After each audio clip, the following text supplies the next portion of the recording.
네, 성도 여러분 안녕하십니까? 예, 한 주를 비웠더니 다른 데 갈 때마다 참 느끼는 건데 이 태능교회 단이 참 제가 여기서 설교한다고 하는 게 얼마나 큰 특권인지를 매번 느낍니다. 한 주 동안 여러분을 정말 더 보고 싶었고 그리웠습니다. 여러분도 그랬습니까? 네.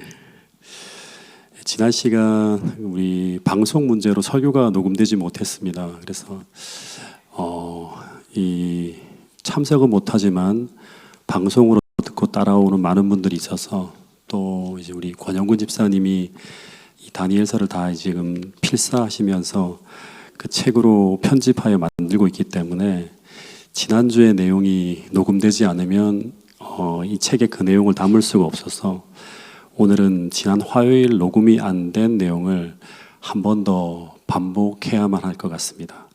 그리고 난 후에 다니엘서 6장을 좀 나갈 텐데 지난주의 내용을 같은 내용이라도 또 똑같이 하면 안 되잖아요, 그죠? 예, 조금 더 깊이 있게 어떻게 다룰 수 있을까를 고민하면서 오늘 말씀을 좀 준비했습니다. 그래서 조금 더 업그레이드했지만 지난주에 그 내용들에 대한 주제는 좀 일치하면서 나갈 것 같습니다. 지난 시간 제가 다니엘서 5장 바벨론의 멸망에 담긴 교훈을 좀 종말적으로 풀어드렸는데 이 다니엘서 5장의 그 멸망에 담긴 교훈은 이 계시록 14장의 둘째 천사의 기별에 굉장히 많은 빛을 제공하고 있습니다. 먼저 잠깐 이 바벨론이라고 하는 도시의 기원을 좀 한번 살펴보면 이 창세기 10장에 이 니무롯이라고 하는 사람이 시날 땅에다가 최초로 이제 바벨론이라고 하는 도시를 세웁니다. 그 지난주에는 조금 얘기를 나누지 않았지만 이 시날이라고 하는 이 단어를 좀 우리는 기억해야 됩니다. 이 시날 땅에 최초로 바벨론이라고 하는 도시가 세워졌다고 하는데 이 시날 땅은 그 유프라테스 강하고 티그리스 강이 쭉 흘러가면 하류 지역에 정확하게 말하면 이 아브라함이 살던 그 지역입니다. 거기에 창세기 10장 여기 9절에 보면 고대 바벨론이 거기 세워진다 그래요. 근데 이 시날 땅이라고 하는 단어가 또 어디도 나오는가 하면 다니엘서 1장 2절에도 보면 이 시날 땅에 신 바벨로니아가 또 세워집니다. 다니엘서 5장에 세워진 이 바벨론도 시날 땅에 세워졌다고 하는 것입니다. 그 시날 땅은 지역은 어떤 지역인가 하면 이제 제가 지난 아브라함에 대한 설교를 할 때도 말씀을 드렸지만 이 세상의 모든 문명의 편리함과 물질이 다 모여드는 어떤 사람들이 수많은 사람들 잘 살고 싶은 사람들은 다 몰려드는 그런 곳입니다. 다시 말해서 온 세상의 모든 금은보화가 모여드는 지상 낙원과 같은 곳이 어딘가 하면 당시에 시날이라고 하는 지역입니다. 그런데 그 풍요로운 땅에 세상의 중심, 모든 번영의 중심지에 뭐가 세워진다? 이 바벨론이라고 하는 도시가 세워진다고 하는 것입니다. 그리고 또 하나 다니엘 10장 8절에 보면 이 니무롯은 이제 이 구스의 아들이라고 하는데 이 사람은 노아 홍수 후에 세상에 등장한 최초의 용사라고 합니다. 근데 이 용사라고 하는 단어가 히브리어로 깃보르라고 하는 단어를 사용했는데 이 단어는 용사로도 번역되어지고 영웅으로도 번역되어지고 아주 강력한 힘을 가진 자라는 의미로도 번역되어집니다. 그러니까 이것은 이제 학자들에 의하면 이것은 폭력으로 세상을 통치하는 전제 군주에 대한 의미라고 합니다. 그래서 그 다음 구절에 보면 실제로 이 니무롯은 세계 최초로 뭐를 이룩하는가 하면 제국을 건설합니다. 그가 세운 도시국가가 이 창세기 10장 10절에 보면 시날 땅에 바벨과 에렉과 갈레에서 시작합니다.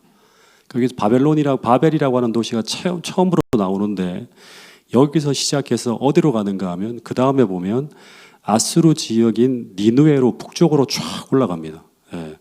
그리고 르호보딜과 갈레 그리고 니느웨와 갈라 사이에 레센이라고 하는 도시를 세우는데 이 도시가 어떤 도시다? 아주 큰 성읍이라고 하는 거예요. 그래서 이 니무롯이라는 한 영웅을 통해서 그 당시에 온 세상이 다 어떻게 되는가 하면 거의 다 통일되어지는 거대한 제국이 세워집니다. 그러니까 이 하류, 시날 땅에서 바벨과 에렉과 아갓이라고 하는 아카드 민족이거든요.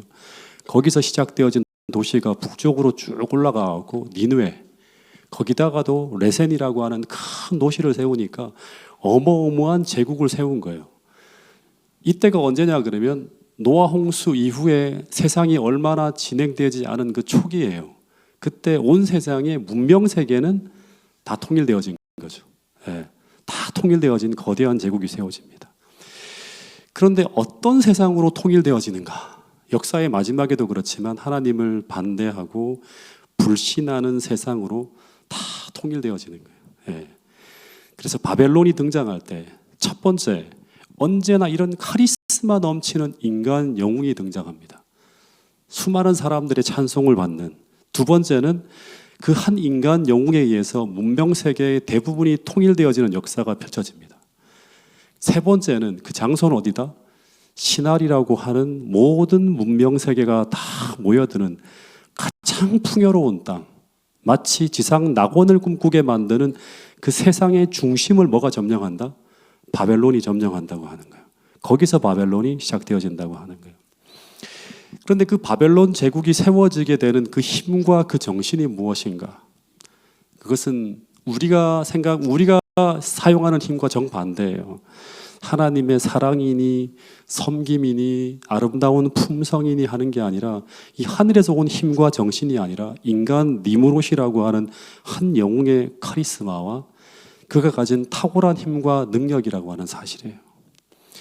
더하여서 이 바벨론 제국이 세워지게 되는 그 정신이 무엇인가 하면 사람들은 어떤 정신에 연합해서 그 도시로 몰려드는가 하면 한마디로 말하면 무엇이다? 인본주의라고 하는 거예요. 예. 그러니까 이 말이 참 아름다운 말로 사용되어지는데요. 저도 신앙하기 전까지는 진짜 아름다운 말로서 이게 받아들였는데 이 인본주의라고 하는 건 뭐예요? 하나님 중심이 아니라 인간 중심의 세상을 만드는 거. 이게 바로 유토피아예요. 인간이 꿈꾸는. 그 도시를 세운 건축자를 창세기 10장 9절에 보면 이 사람의 이름 앞에는 뭐가 붙은 어떤 수식어가 붙는가 하면 여호와 앞에서 용감한 사냥꾼이라고 하는데 우리 많이 공부했을 거예요. 이 여호와 앞에서라고 하는 단어가 영어 성경에는 뭐로 번역되어진다? 어게이니스트라고 해서 이 단어는 니무롯이 하나님을 대적하고 반대하는 인물이라고 하는 거예요. 그래서 바벨론이라고 하는 도시는 첫 번째 하나님을 반대하는 그 정신 속에서 세워진 겁니다. 두 번째, 이 바벨론의 정신은 창세기 11장 바로 그 다음 장에 보면 이 니무롯이 그의 능력으로 세우는 아주 기념비적인 건물이 어디에 세워진다? 시날 평지라고 합니다. 계속 반복되어지죠. 시날 평지에 그의 능력으로 세워지는 영원히 그 사람의 이름을 찬양할 수 있는 한 거대한 이 도시를 세워요. 그러니까 성읍이에요, 성읍. 예. 그게 바벨탑인데, 근데 이 바벨탑이 그 시날 땅에 세워지는 동기가 뭐냐 그러면 지난 시간에도 말씀드렸듯이 온 세상에 흩어지라고 하는 하나님의 명령에 반대하는 거예요. 흩어짐을 면하자 하는 거예요. 우리는 반대로 살겠다고 하는 거예요. 더하여서 하나님이 이제가 홍수로 세상을 멸하지 않겠다고 하는 그 하나님 말씀에 불신해서 하늘 꼭대기까지 구름 위까지 뭐를 올리자? 이 탑을 올리자고 하는 거예요. 그 세 번째는 하나님의 이름이 아니라 무엇을 내자? 우리 이름을 세상에 내자고 하는 거예요. 즉 인간을 찬양하는 정신이죠. 그래서 이 바벨론의 정신은 첫 번째 하나님을 반대하는 정신, 하나님을 불신하는 정신, 인간을 높이고 인간을 찬양하는 정신. 이것을 한마디로 하면 하나님이 세상을 창조하였다고 하는 그 사실을 부정하면서 하나님 중심이 아니라 인간 중심인 세상을 만드는 거예요. 그게 바로 인본주의라고 하는 거죠. 근데 이 바벨론이라고 하는 나라는 사라져도 이 정신은 사라지지 않고 역사의 마지막까지 쭉 이어져 간다고 하는 거예요. 그래서 다니엘서에 보면 또 하나의 바벨론이 등장하는데 그 바벨론은 성경에는 그 바벨론이라고 하지만 신바벨론이라고 합니다.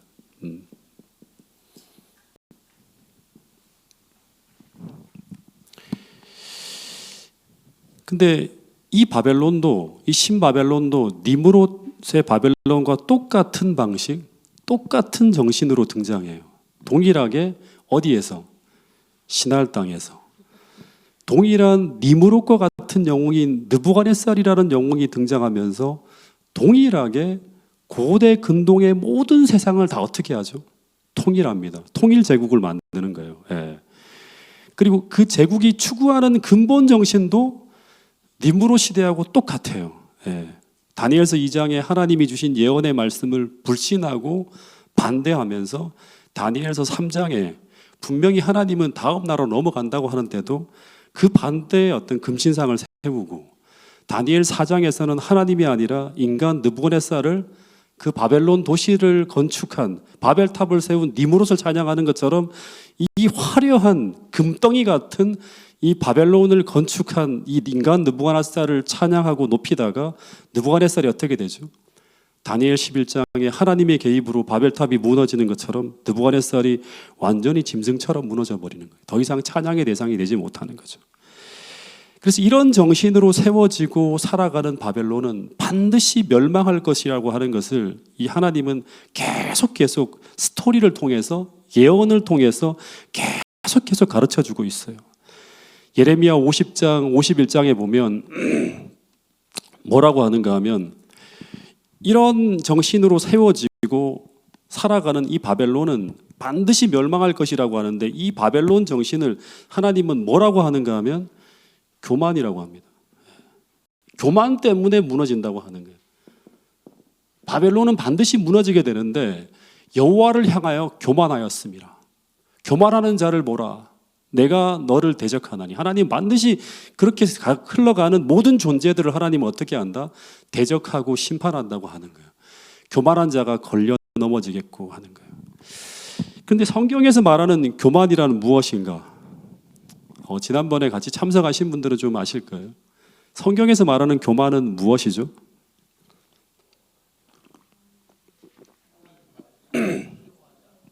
예, 네.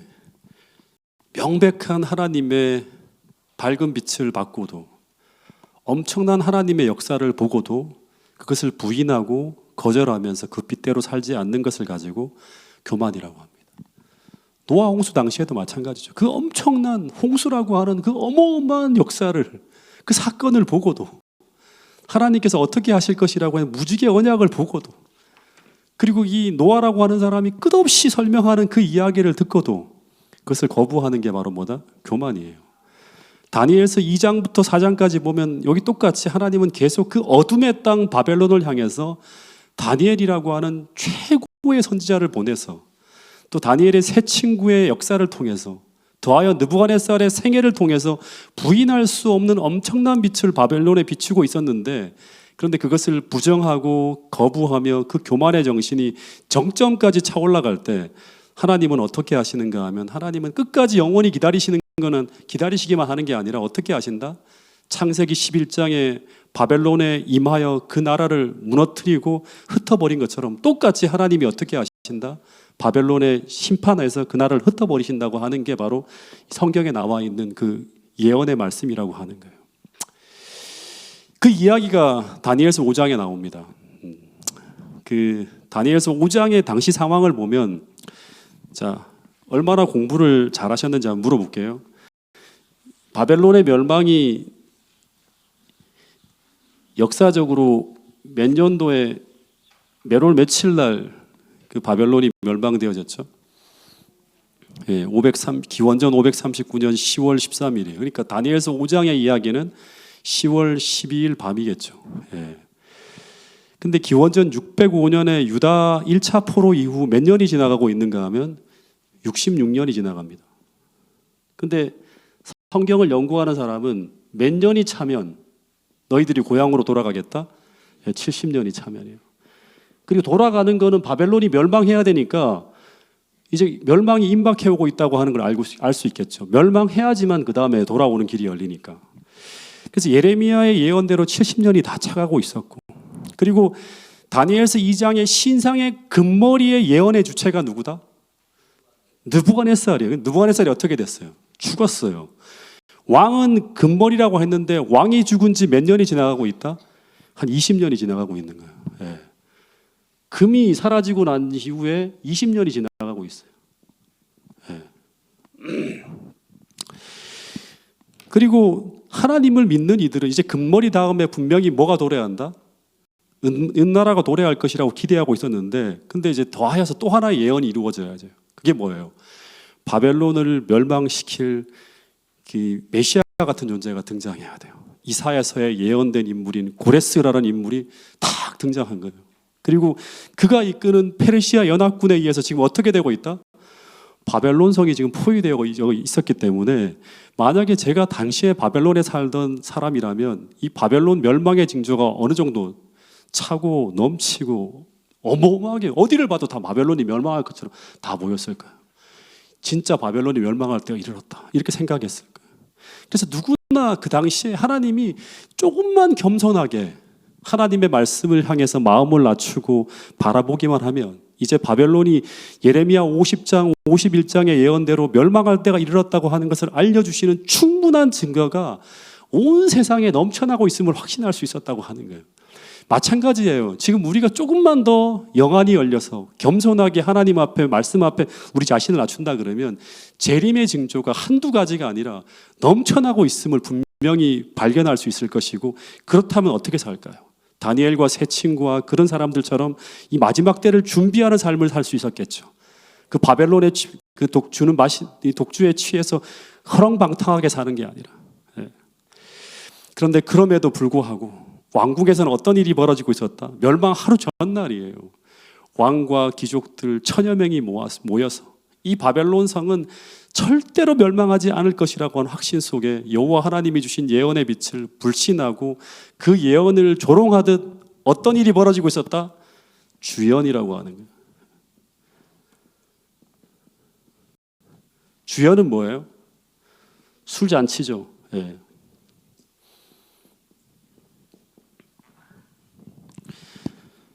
술잔치가 지금 베풀어지고 있는 거예요. 근데 이 바벨론 멸망 직전에 등장하는 이 술은요, 종말에 또다시 등장하는 멸망 전 바벨론의 모습에 아주 중요한 표상을 제공하고 있다고 하는 거예요. 계시록 14장 7절에 보면 8절에 보면 종말에 바벨론이라고 하는 도시가 멸망할 것이라고 하는 예언이 등장합니다. 그런데 이 도시는 어떤 도시인가 하면 이 도시는 모든 나라에게 그 음행으로 말미암아 진노의 포도주를 먹이던 자로다. 이런 말이 있어요. 여기도 술이 나오네요. 그죠? 그리고 계시록 17장 1절 2절에도 보면 큰 음녀가 받을 심판을 내게 보이리라 하는데, 그 음녀가 하는 일이 뭔가 하면 여기 보면 땅의 임금들과 더불어 음행하면서 땅에 사는 자들로 하여금 그 음행의 포도주에 취하게 하는 자라고 진술하고 있습니다. 그런데 이 음녀가 바로 누구인가 하면 5절에 보면 큰 바벨론이라고 하고 있어요. 그래서 이 계시록 14장, 15장, 14장, 16장, 17장, 18장에 보면 계속 바벨론의 멸망을 이야기하는데, 근데 이 바벨론이 멸망해야 될 이유 중에 하나가 무엇인가 하면 이 바벨론이라고 하는 나라는 어떤 나라인가 하면 온 세상을 그 포도주로 말미암아 취하게 만들었기 때문에 멸망해야 된다고 하는 거예요. 예. 근데 이 바벨론이 제공하는 이 포도주에 취한 자들은 어떻게 해야 되는가 하면 취중에 그 바벨론이 행하는 음행에 동참하게 돼요. 그 당시에 그 주연장, 연회장에서 같이 술을 마시면서 온갖 음란한 짓을 다 하면서 하나님을 모독했던 그 음행에 동참한다고 하는 거예요. 예. 그리고 그 결과 바벨론이 멸망할 때 함께 운명 공동체가 되어서 함께 멸망하게 된다고 하는 거예요. 그래서 우리는 절대 바벨론이 주는 포도주를 이 마지막 때 마시면 안 되고 하나님이 주시는 뭐를 마셔야 된다? 진리의 생수를 마셔야 된다고 하는 거예요. 예. 그걸 마시고 있어야 돼요. 지금도 마시고 있어야 돼요, 여러분들이. 근데 이 바벨론의 포도주는 무엇을 상징하는가? 가려 뽑은 기별 118페이지에 보면 여기서 말한 포도주란 무엇인가? 같이 읽어보겠습니다. 이 말씀은 시작. 여기서 말한 포도주란 무엇인가? 그것은 바벨론의 거짓된 교리들을 의미한 것이다. 예, 수도 없이 엘렌 화이트의 코테이션에는 이런 말씀이 나와요. 여기서 말하는 포도주는 이 바벨론과 연관되어져서 세상에 제공되어지는 포도주는 뭐냐 그러면 세상 사람들을 속이려고 하는 거예요. 거짓을 알려주는 거예요. 예. 그래서 이 바벨론의 거짓된 교리들을 의미한다고 하면 이 바벨론의 포도주를 받아 마시는 것은 무엇이다? 바벨론에서 생산되어지고 만들어지고 거기서 제공되어지는 이 거짓과 기만을 받아들이는 거예요. 그러면 이 술을 마시는 자들은 어떻게 되죠? 미래에 도래할 위험을 인식하지 못하게 되는 거예요. 예. 그러면 그들은 다가올 미래를 대비하지 못하게 되죠. 우리가 술에 취하게 되면 어떻게 되죠? 술에 취하게 되면 사리를 분별하지 못하고 제대로 된 판단을 못하게 되는 것처럼 우리는 주어진 현실을 말씀을 통해서 분명하게 분별하지 못하게 되고 그러면 어떻게 되는가 하면 우리는 주님이 오실 때 결국 그 마지막 미래를 대비하지 못하며 살아갈 수 있다고 하는 것입니다. 그래서 우리는 날마다 진리의 생수를 마시고 있어야지만 시대를 분별할 수 있고 더하여서 바벨론의 거짓을 분별하면서 바벨론의 포도주를 거부할 수 있다고 하는 사실을 꼭 기억할 수 있게 되기를 간절히 바라겠습니다. 특별히 이 마지막 시대 우리에게 주어진 이 예언의 선물, 예언의 신, 예언의 말씀, 모든 성경의 말씀들을 여러분들의 오늘의 현실에 비추어서 해석하며 그걸 적용하면서 날마다 그렇게 살아갈 수 있는 태능교회 모든 성도들이 될 수 있기를 간절히 바라겠습니다. 어쨌든 이 바벨론 궁전에서는 이 바벨론의 왕족, 귀족들이 모여서 이 바벨론의 포도주에 취해서 이성이 다 마비되어집니다. 아주 쾌락에 빠져서 막 흘러가는 거예요. 와, 진짜 여기가 이제 우리는 진짜 영원히 이곳에서 그 낙원을 누리며 살겠다고 하면서 막 그렇게 이제 막 바벨론 만세를 외치면서 있었겠죠. 술에 취하게 되면 이성이 마비됩니다. 그러면서 이 죄악적 분위기가 절정을 향해 나가고 있을 때 그때 당시 바벨론 왕이었던 이 벨사살은 당시 술에 취하지 않았으면 절대 하지 못할 짓을 하게 됩니다. 보통 우리가 술에 취하면 어떤 일이 벌어지죠? 두려움이 없어지죠. 그래서 평소에는 하지 못하는 객기를 부립니다. 그래서 막 자기보다 덩치가 이렇게 큰 사람한테 막 시비를 걸고 취중 운전을 하고 막 그러면서 막 하는 건데 이제 마찬가지로 똑같이 이 벨사살이 술에 취해서 어떤 짓을 하게 되는가 하면 그 당시 어떤 왕도 하지 못했던 일, 이스라엘에서 가져온 성전 기명들을 가져와라 하는 거예요. 그러면서 감히 그 잔에다가 술을 부어 마시면서 하나님을 모독하는 행동을 합니다. 이것은 무엇을 의미하는가 하면 자신을 하나님보다 더 높이는 교만의 절정으로 나가는 행동이었어요. 근데 우리가 이런 짓을 하는 사람들이 많죠. 막 하나님을 비난하고 모독하는 일들을 해요. 근데 왜 벨사살은 하나님이 심판했을까요? 그 차이가 뭘까요? 네. 이때 다니엘서 5장 5절부터 6절에 보면 성전 분벽에 손가락이 탁 나타나서 글을 씁니다. 심판하는 글을 써요. 그리고 이 글을 해석하기 위해서 다니엘이 등장하게 되고 다니엘은 그 글을 해석하면서 당시 바벨론 궁안에 술에 취해 있던 모든 이들을 향해서 최후의 기별을 전하는데 그 핵심, 그 기별의 핵심은 바로 뭔가 하면 벨사살의 뭐를 지적한다? 교만을 지적하는 거예요.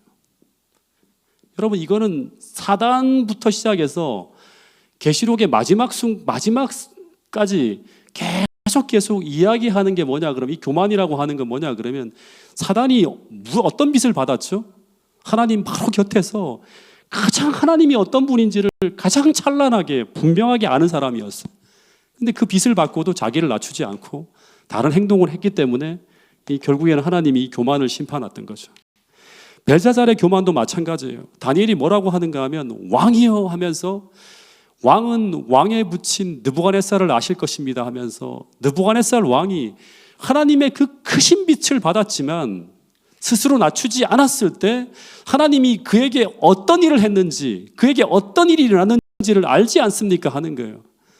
당신이 부모님 때부터 아내로부터 이웃으로부터 수도 없이 진리의 빛을 받지 않았습니까 하는 거예요.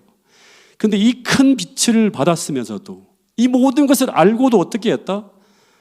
마음을 낮추지 아니하고 도리어 스스로를 높여서 하늘의 주제를 거역하고 그 전 기명을 왕의 앞으로 가져다가 어떤 짓을 했다? 왕과 귀인들과 왕후들과 빈궁들이 그것으로 다 술을 받아 마시면서 왕이 또 보지도 듣지도 알지도 못하는 금은 동철과 목석으로 만든 신상들을 찬양하고 하나님께는 영광을 돌리지 아니하였다고 하는 책망의 기별을 쫙 전합니다. 즉 이 말은 무엇을 말하고 있는가 하면 당신은 어떻게 해야 된다? 절대로 성전 기명으로 술을 마셔서도 안 되고 금은 동철 목석으로 만든 신상을 향해 찬양해서도 안 되고 오직 하나님께 영광을 돌려야 했다고 하는 것입니다. 왜냐하면 왜 그런가? 왜 그렇게 해야 되는가? 당신은 하나님께서 지금까지 당신에게 어떻게 했다? 큰 빛을 주셨다고 하는 거예요. 이게 중요한 거예요. 큰 빛을 당신이 받았다고 하는 거예요. 이렇게 살면 안 된다고 하는 거예요, 당신은. 그래서 이 모든 것을 알고도 너무나 분명하게 드러난 하나님의 빛을 받고도 그 하나님을 인정하려 하지 않고 부인했다고 하는 거예요. 이것을 가리켜 성경에서 뭐라고 한다?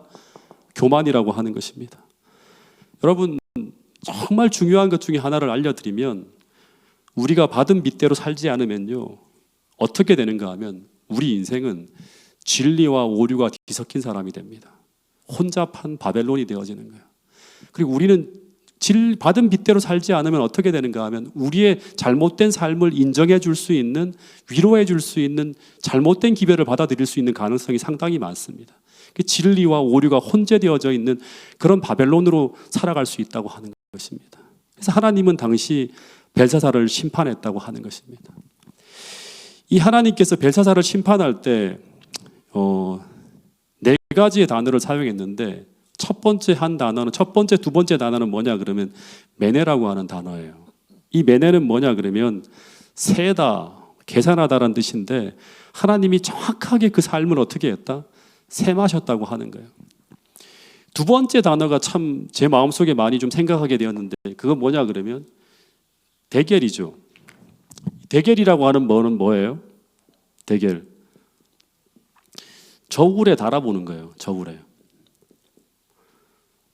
이 저울에 단다고 하는 건 뭐냐 그러면 하나님께서 주신 큰 빛이라고 하는 이 저울의 한쪽 축에다가 큰 빛, 하나님께서 주신 빛, 기별 이런 것이 있겠죠. 반대는 뭐예요? 이 빛에 따라서 우리가 살았는지 살지 못했는지 하는 우리의 삶에 대한 부분을 달아놓은 거예요. 근데 이쪽으로 너무 기울어졌다고 하는 거예요. 받은 빛이 너무나 큰데 실제로 이 벨사살의 삶은 그 받은 빛에 걸맞는 삶이 나타나지 않았다고 하는 거예요. 그래서 왕이 저울에 달려서 부족함이 배었다. 이런 어떤 뜻으로 이제 대결이라고 하는 단어가 사용되어졌어요.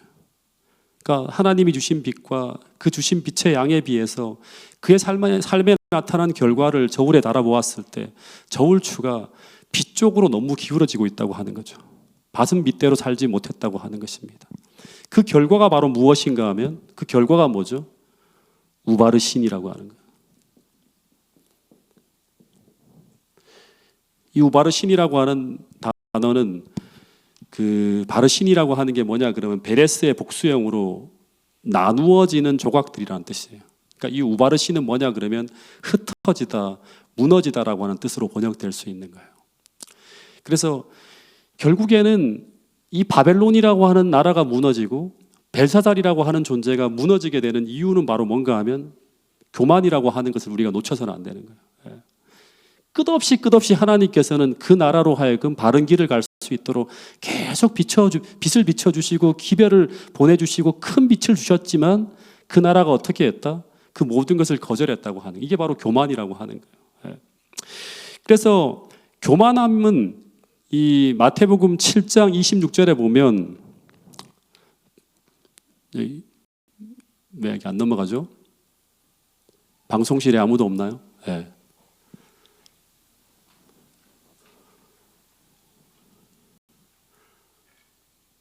네. 결국 그래서 이 교만함은 마태복음 7장 26절에 보면 듣고 행하지 아니할 때, 즉 알고도 인정하지 않을 때, 그 분명한 진리의 빛을 거부할 때 이 땅에 세워지는 모든 존재들은 다 어떻게 된다? 심판되어지고 결국에는 다 무너진다고 하는 거예요. 그래서 바벨론이 무너지는 것이라고 하는 것입니다. 여러분, 주님께서 이 바벨론을 향해서 아무리 큰 빛을 비추어 주어도, 심지어 온 세상을 다 동원해서 그분이 할 수 있는 모든 방법들을 다 동원해서 피리를 불고 나팔을 불어도 그들이 춤추지 않을 때, 즉 그 주신 그 빛에 반응하지 않을 때 결국 어떻게 된다? 결국에는 심판되어지고 결국 무너지게 된다고 하는 것입니다. 마찬가지로 오늘 우리가 큰 빛을 받고 있지만 우리가 받은 빛의 분량대로 살지 않으면, 그 빛대로 살지 않으면 우리는 어떻게 될 수 있다? 결국 바벨론이 되어지면서 우리도 바벨론의 운명과 같은 길을 걸어가게 될 것이라고 경고하고 있는 그 메시지와 교훈을 담고 있는 그 책이 바로 다니엘서 5장이고, 또 하나 둘째 천사의 기별이라고 하는 사실입니다. 여러분, 그래서 역사의 마지막에 던져지는 새 천사의 기별 중에 하나가 뭔가 하면 바벨론에 속한 하나님의 백성들을 구원하기 위한 마지막 호소가 나오는데, 그것은 바로 바벨론은 무너지기 때문에 하나님의 백성들은 어떻게 해야 된다?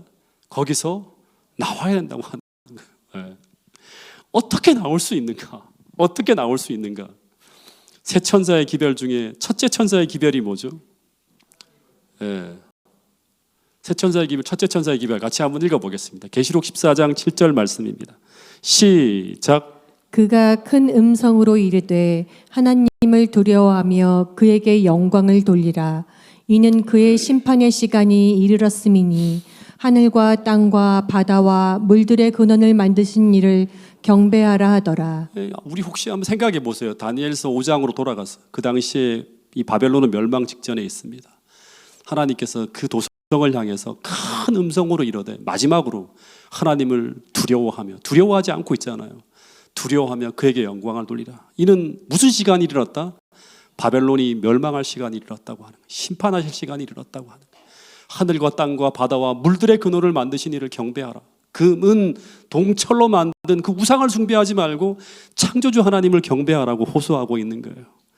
여러분, 눈에 보이는 이 인간의 위대한 업적으로 가득 찬 그 휘황찬란한 바벨론이 아니라 그보다 더 위대하고 우리가 더 두려워해야 될 하늘과 땅과 바다와 물들의 근원을 만드신 창조주 하나님을 경배하라고 하는 것이 바로 첫째 천사의 기별이에요. 즉 세상을 다 정복하고 거짓 유토피아를 꿈꾸게 하는 그 거짓에서 나와서 진리의 하나님을 경배하면서 하나님을 참되게 경배하는 그 길을 걸어가라고 하는 것입니다. 여러분, 그래서 우리가 바벨론에서 나오기 위해서 첫 번째는 무엇을 해야 되는가 하면, 이런 맥락으로 본다 그러면 첫 번째는 바벨론이 제공하는 포도주를 거부해야 되고요. 즉 오류와 그릇된 가르침에서 나와야 되고 사상적으로 나와야 되고, 두 번째는 무엇인가 하면 이 진리의 기별을 받아들이고 이 기별의 가르침대로 듣고 행해야 되는 거예요. 첫 번째는 사상으로 나와야 되고 두 번째는 삶이 나와야 되는 거예요. 그래서 하나님께서 마지막 때 간절하게 이 성 밖에서 당신의 백성들의 마음을 두드리면서 호소하는 거예요. 바벨론은 어떻게 된다? 멸망하니까 거기와 하나가 되어 있지 말고 내 백성아 거기서 나와서 하나님의 인을 받고 하나님 백성으로 살아가라고 호소하고 있는 내용이 바로 새 천사의 기별이라고 하는 것입니다. 어쨌든 이 다니엘의 최후의 기별이 내려짐과 동시에 그날 밤에 바벨론 성 밖에서는 이 바벨론의 정벌을 위해서 고레스가 마지막 준비를 하고 있었는데, 그게 바로 뭔가 하면 이 바벨론을 페르시아 연합군이 쫙 포위하고 있는데, 근데 성을 정복할 수 있는 특별한 묘안이 없었다고 합니다. 역사를 보면. 근데 방법이 딱 하나가 있어요. 그게 바로 뭔가 하면 이 바벨론 성은 유프라테스 강물 위에 딱 건설되어져 있다고 합니다. 유프라테스 강물이 쭉 흘러가는 그 강 위에 이 도시가 건설되어져 있었어요. 그래서 이 바벨론 성 주위로는 유프라테스 강물이 쭉 흘러가면서 이 해자를 이루고 있었기 때문에 이 바벨론을 정복하기 위해서는 첫 번째, 이 바벨론 성의 방어막인 이 바벨론 성을 둘러싸고 있는 뭐를 제거해야 된다? 이 유프라테스 강물을 제거해야 돼요. 그래야지만 페르시아 군대가 이 바벨론 성으로 진입할 수 있는 길이 열리게 됩니다. 더하여서 이 유프라테스 강물은 이제 여기 그 사진에서 보는 것처럼 도시를 관통해서 흘러가요. 그렇기 때문에 이 바벨론의 생명줄이었다고 합니다. 이 물이 흘러들어야지만 사람들이 뭐 식수로 사용하거나 또 물을 사용할 수 있기 때문에 이 유프라테스 강물이 마르면 도시는 자연스럽게 이 생존할 수 없는 도시로 바뀌게 돼요. 그래서 그날 밤에 이 고레스 대왕은 바벨론 도성으로 진군하기 위해서 그들의 진군을 막고 있는 이 거대한 유프라테스 강물의 물줄기를 어떻게 하는가 하면 밤새 토목 공사를 해서 이 강물을 분지로 이렇게 흐르도록 돌리도록 하는 데 성공한다고 합니다. 그러면서 성을 방어하고 있던 가장 중요한 방어 시설인 해자가 탁 제거되고 난 이후에 고레스 대왕이 이제 도성으로 입성할 수 있는 길이 열리게 됩니다. 그래서 유프라테스 강물이 마른다고 하는 것은 바벨론이 멸망하기 위해서 반드시 먼저 이루어져야 될 일이라고 하는 거예요. 예. 그런데 이 다니엘서 5장에 이 바벨론의 멸망은 미래의 영적인 바벨론의 붕괴 시에 벌어질 일을 표상하고 있다고 제가 계속 말씀을 드렸어요. 그래서 이런 관점에서 딱 보면 계시록 16장 12절에 보면 이런 말씀이 나옵니다.